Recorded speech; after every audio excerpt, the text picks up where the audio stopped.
نبدأ بالنشيد الوطني اللبناني.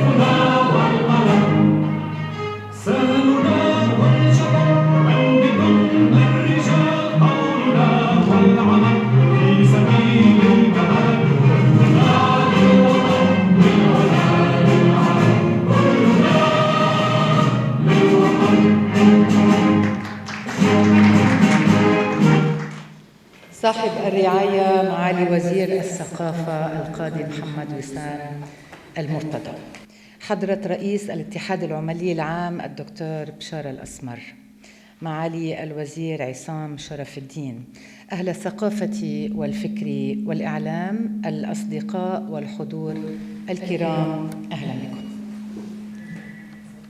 إذا كان الكلام عن لبنان اليوم يقتصر على الأزمات الكبرى التي ألمت به والتي تهدد مصيره ووجوده وكيانه، فهذه الأزمات مهما تعاظمت لن تلغي تاريخاً مشرقاً مشرفاً اطلع به هذا الوطن الصغير على مدى قرون.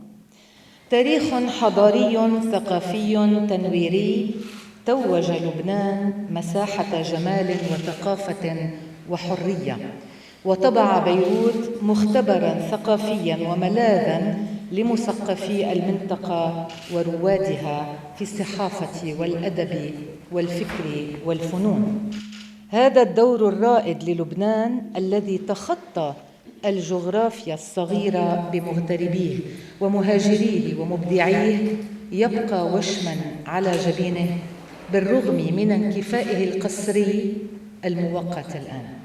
وقد بات واجباً على كل لبناني صون هذا الإرث الحضاري وحمله في وجدانه وذاكرته أولاً، وإعادة إحيائه وتقديمه إلى العالم على المنابر والكتب والمنصات ثانياً، كواجب وطني ملح ليس فقط للتذكير بما يزخر به تاريخنا، إنما لاستعادة حضورنا الثقافي وتكريس هذا الحضور على الخريطة العالمية إنسانياً، معرفياً، تاريخياً وحضارياً.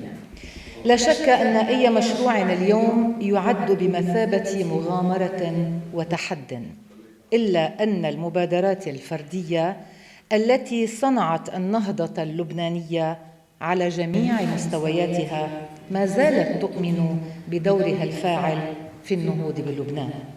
واستكمالاً لهذا الدور، قرر المجلس الثقافي اللبناني والاغترابي بالاتفاق مع مجموعة ليبابيديا الثقافية وتحت رعاية وإشراف وزارات الثقافة والسياحة والإعلام وبالتنسيق مع الهيئات الاغترابية ومجالس الأعمال المحلية والاغترابية، قرر إطلاق منجز ثقافي تاريخي سياحي هو رواد من بلاد الأرز، أو أكبر كتاب في العالم.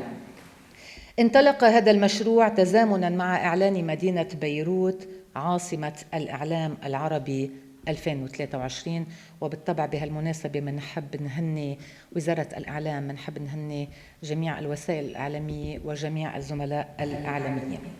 رواد من بلاد الأرز هو مهمة وطنية ومنجز يضاف إلى إنجازاتنا الوطنية، يتضمن محطات مضيئة نفخر بها من تاريخ لبنان، ويحمل أهدافاً سامية تطمح إلى الإضاءة على مكانة لبنان تاريخياً لنراه متربعاً من جديد على عرش القيادة الثقافية في المنطقة، وهو مسار في اتجاه الضوء في آخر نفق هذه المرحلة المفصلية من تاريخنا، لعله يكون القبس في توهج شعلة لبنان التي تخبو ولكن لا تنطفئ.